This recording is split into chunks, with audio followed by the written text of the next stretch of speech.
अस्सलामुअलैकुम स्टूडेंट्स, मैं हूं हाफिज अब्दुल्ला और आप देख रहे हैं मैथ विद अब्दुल्ला। स्टूडेंट्स, इस वीडियो में हम 9th क्लास आर्ट्स ग्रुप के मैथमेटिक्स का चैप्टर 2 उसके इंपॉर्टेंट क्वेश्चंस, सिर्फ 5 क्वेश्चंस आपके सामने सॉल्व करेंगे, आपको समझाएंगे। आपने सिर्फ ये 5 क्वेश्चन समझने हैं। इस चैप्टर में से जितने शार्ट आने हैं और जितने लॉग आने हैं वो सारे इन 5 क्वेश्चंस को समझने से आपके हल हो जाएंगे। बहुत इंपॉर्टेंट वीडियो है। अगर आप क्लास 9 आर्ट्स के स्टूडेंट हैं तो आपने इस वीडियो को स्किप नहीं करना और वीडियो एंड तक देखनी है। अगर आपको वीडियो पसंद आए, अगर आपको फायदा हो तो आपने वीडियो को लाइक भी करना है, अपने दोस्तों के साथ वीडियो को शेयर भी करना है और हमारे चैनल को आपने सब्सक्राइब भी करना है। तो स्टूडेंट्स, ये हमारे पास चैप्टर 2 है। चैप्टर 1 के इंपॉर्टेंट क्वेश्चन, सिर्फ 10 क्वेश्चन, उनकी वीडियो हम बना चुके हैं। इसी वीडियो की डिस्क्रिप्शन में आपको उस वीडियो का लिंक मिल जाएगा। आप चैप्टर 1 के इंपॉर्टेंट क्वेश्चन की वीडियो वहां से देख सकते हैं। अब स्टूडेंट्स, चैप्टर 2 की बात करते हैं तो हमारे पास पहला इंपॉर्टेंट क्वेश्चन है, अगर सोने की मालियत 1,11,000 रुपए हो तो उस पर ज़कात मालूम करनी है। स्टूडेंट्स, ये ज़कात मालूम करने के आपके पास मुख्तलिफ किस्म के क्वेश्चंस आ सकते हैं। वो आपको डायरेक्ट भी बता सकता है कि इस बंदे के पास 5 लाख रुपए है, उस पर ज़कात मालूम करें, या वो कह सकता है उस बंदे के पास 5 लाख का सामान है, उस पर ज़कात मालूम करें। तो कोई भी चीज है, आपने पहले उस चीज की मालियत देखनी है। अगर वो कहता है इस बंदे के पास इतना सोना पड़ा हुआ है, उस पर ज़कात मालूम करें, तो आपने सबसे पहले ये कैलकुलेट करना है कि सोने की मालियत कितनी बनती है, कितने रुपए का सोना बनता है। आपने वो टोटल रुपए निकालने हैं, उसके बाद उसकी ज़कात आपने मालूम करनी है। तो स्टूडेंट्स, आपको पता है ज़कात हम 2.5% अदा करते हैं। 2.5% हमने ज़कात अदा करनी होती है। जितना हमारे पास माल होता है वो किसी भी शक्ल में हो, अगर चांदी है, सोना है, रुपए है, हम सब की मालियत, चांदी देखते हैं कितने रुपए की है, सोना कितने रुपए का है और नकद कितने रुपए हैं, सब को जमा करते हैं। टोटल जो हमारे पास पैसा बनता है उसका 2.5%, 2.5% हमने ज़कात गरीबों को, मस्कीनों को देनी होती है। तो स्टूडेंट्स, सबसे पहले इधर हम लिखेंगे हमारे पास जो सोना है उसकी मालियत। तो हम लिखेंगे सोने की मालियत, जो भी आपके पास चीज है उसकी आपने मालियत लिखनी है। तो स्टूडेंट्स, वो है हमारे पास 1,11,000 रुपए। तो आपने वो पहले लिख लेना है। इसके बाद अब हमने ज़कात मालूम करनी है, तो हम लिखेंगे ज़कात। तो हमने ज़कात किसके ऊपर मालूम करनी है, इसके ऊपर।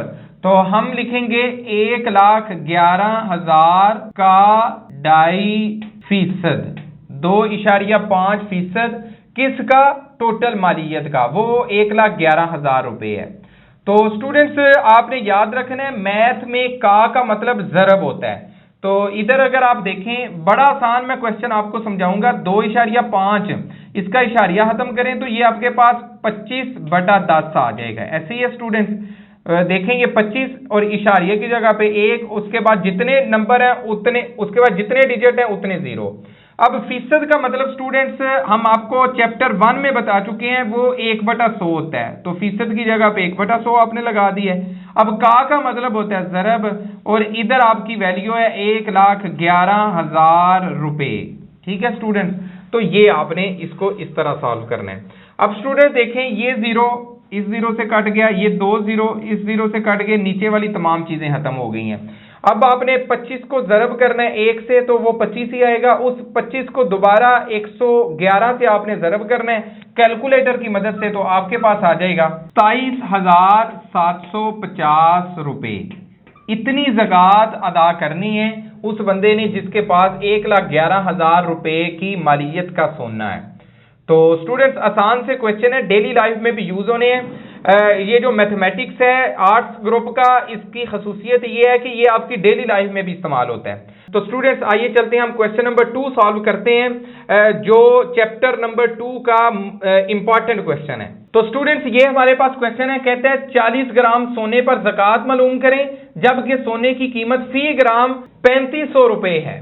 तो कहते हैं 40 ग्राम सोने और सोने का 1 ग्राम 3500 रुपए का है, तो आपने इसके ऊपर ज़कात मालूम करनी है। तो मैंने स्टूडेंट्स आपको बताया है, आपने जस्ट मालियत फाइंड करनी है कि कितने पैसे का टोटल सोना पड़ा हुआ है।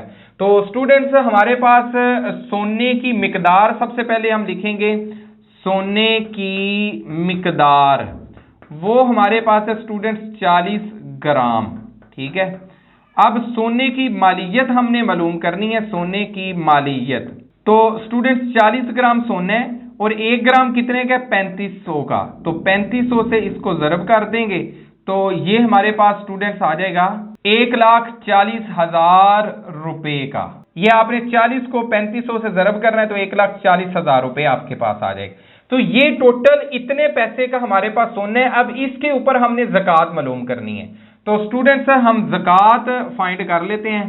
तो ज़कात इज इक्वल टू हमारे पास आ जाएगी 1,40,000 का 2.5%।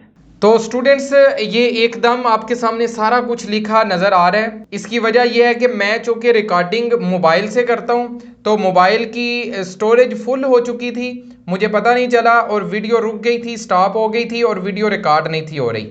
इधर आके वीडियो स्टॉप हो गई थी तो बाद में मैंने देखा है तो इतनी वीडियो स्टॉप हुई है। मैं अब नेक्स्ट आपको इधर से समझाऊंगा, लेकिन जो हमने लिखा हुआ है उसको इरेज करके दोबारा समझाना वो थोड़ा मुश्किल लग रहा था। तो मुझे उम्मीद है आप इसी तरह अच्छे तरीके से समझ लेंगे।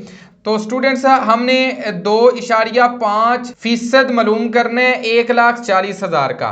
तो स्टूडेंट 2.5 का मतलब है 25/10, क्योंकि इशारिये की जगह पे 1 लग गया, उसके बाद जितने डिजिट हैं उतने जीरो। फीसद का मतलब है 1/100, का मतलब है ज़रब और 1,40,000 ऐसे ही। अब ये 3 सिफर हैं, ये 3 सिफर इससे कट जाएंगे तो 140 को आपने 25 से ज़रब करना है तो आपके पास 3500 आ जाएगा। ये हमारा आंसर है। स्टूडेंट्स मुझे उम्मीद है आपको समझ आ गई होगी।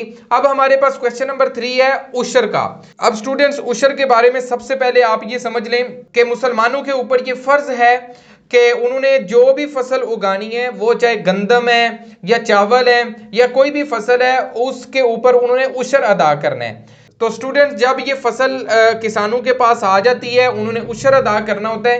तो सबसे पहला ये क्वेश्चन होता है कि ये जो फसल आई है ये मसनूई ज़राए से पैदा की गई है या कुदरती ज़राए से पैदा की गई है। तो स्टूडेंट्स मसनूई ज़राए का मतलब ये है कि ये फसल उगाने के लिए जो पानी लगाया गया है वो ट्यूबवेल से या मोटर से या किसी ऐसे तरीके से लगाया गया जिसके ऊपर खर्चा आया हो, जिसके ऊपर पैसा लगा हो। तो अगर तो मसनूई ज़राए से खर्चा करके उसको पानी लगाया गया है तो फिर उसके ऊपर उशर आपने 5% अदा करना है। अगर वही फसल आपने कुदरती ज़राए से, बारिश के पानी से या नदी नाले या नहर के पानी से उसको उगाया है तो वो कुदरती ज़राए से पैदा की गई है, उसके ऊपर आप 10% उशर अदा करेंगे। तो स्टूडेंट्स मैंने दोनों क्वेश्चंस को सॉल्व किया है। पहला क्वेश्चन है मसनूई ज़राए से पैदा शुदा फसल जिसकी मालियत 1,50,000 रुपए है, उस पर उशर मालूम करना है। तो सबसे पहले आप फसल की मालियत लिखेंगे, वो है 1,50,000 रुपए। अब उशर मसनूई ज़राए के ऊपर होता है 5%, तो उशर आ जाएगा 5% किसका? 1,50,000 का। तो 5 ऐसे ही आ जाएगा, फीसद का मतलब 1/100 और 1,50,000 ऐसे ही। अब 2 सिफर इससे काट के बाकी आपने ज़रब करके इसका जवाब 7,500 रुपए लिख लेना है। अब स्टूडेंट दूसरा हमारे पास क्वेश्चन नंबर 4 है कुदरती ज़राए से पैदा की गई गंदम जिसकी मलियत, वही मलियत है, हमने सिर्फ इसको कुदरती ज़राए से कर दी है। तो फसल की मलियत आपने लिखनी है, फिर आपने उशर लिखने, इसके ऊपर 10% देना होगा, ज्यादा देना होगा क्योंकि इसके ऊपर खर्चा नहीं आया। तो 10% का मतलब 10 ज़रब 1/100 ज़रब 1,50,000 रुपए। तो इसको आप ज़रब करेंगे, कैलकुलेटर से कर ले डायरेक्ट या कटिंग करके कर लें तो आपके पास 15,000 रुपये आ जाएगा। तो स्टूडेंट्स ये उशर के क्वेश्चन थे, मुझे उम्मीद है आपको इनकी समझ आ गई होगी। अभी हम चलते हैं लास्ट क्वेश्चन में। कहता है एक शख्स ने एक जायदाद 3 लाख रुपए मालियत की छोड़ी है और वो फोत हो गया, उसका कोई बच्चा ना हो तो विरासत में उसकी बीवी का हिस्सा मालूम करें। स्टूडेंट जब भी कोई इंसान फोत होता है तो उसकी विरासत तकसीम होती है उसके वरसा के अंदर। अब वरसा में सबसे पहले बीवी को हिस्सा मिलता है। अब बीवी को जब हिस्सा मिलना होता है तो सबसे पहले ये क्वेश्चन किया जाता है कि आया के फोत होने वाले का कोई बच्चा मौजूद है, वो चाहे किसी और बीवी में हो या अगर उसकी एक ही बीवी है तो इसमें से हो, कोई भी बच्चा, कोई भी औलाद उसकी मौजूद है, तो फिर उसकी ये जो बीवी है उसको हिस्सा मिलेगा 1/8। और अगर मौजूद नहीं है, अगर उसका कोई भी बच्चा नहीं है, तो उसको 1/4 मिलेगा। आप याद रखें 1/4 जो है वो ज्यादा होता है 1/8 से। तो 1/4 कब मिलेगा? जब औलाद नहीं है, बेवा को ज्यादा पैसा मिलेगा। अगर औलाद मौजूद है, वो चाहे किसी और बीवी में से है या इस बीवी में से है, तो बेवा को 1/8 मिलेगा, थोड़ा मिलेगा। इस केस में क्या, बच्चा कोई नहीं है, औलाद नहीं है, तो वरासत की मालियत आपने लिखनी है 3 लाख रुपए। बेवा का हिस्सा आपने लिखना है औलाद ना होने की सूरत में, वो 1/4 है। 1/4 किसका? 3 लाख रुपए का। तो 3 लाख का 1/4 का मतलब है 3 लाख को तकसीम आपने 4 से करना है, तो ये आपके पास 75,000 रुपए आ जाएगा। अगर औलाद मौजूद होती तो इसी बेवा का 1/8 हमने कैलकुलेट करना था, इधर 1/8 आ जाना था, इधर 8 से तकसीम करना था, तो ये हमारे पास आंसर आ जाना था। तो स्टूडेंट्स ये है चैप्टर नंबर 2 क्लास 9 के आर्ट्स ग्रुप के अहम सवालात। अगर आप दूसरे चैप्टर्स के अहम सवालात समझना चाहते हैं, इसी वीडियो की डिस्क्रिप्शन में आपको उन चैप्टर्स के अहम सवालात भी मिल जाएंगे। हमने चैप्टर 1 के 10 अहम सवालात और इसी तरह चैप्टर 3 के हमने 6 अहम सवालात आपके लिए हल किए हैं, और इसी तरह बाकी चैप्टर्स के भी मौजूद हैं। आप इस वीडियो की डिस्क्रिप्शन में उनको समझ सकते हैं। तो स्टूडेंट्स आपने करना यह है कि इन अहम सवालात को अच्छे तरीके से समझना है, उसके बाद इनके नोट्स बनाने हैं, इनकी प्रैक्टिस करनी है। मुझे उम्मीद है आप अच्छे नंबर से, अच्छे मार्क्स से अपना इम्तिहान पास कर सकते हैं। तो स्टूडेंट्स मेहनत कीजिए। तो मिलते हैं नेक्स्ट वीडियो में। नेक्स्ट वीडियो तक अल्लाह हाफिज।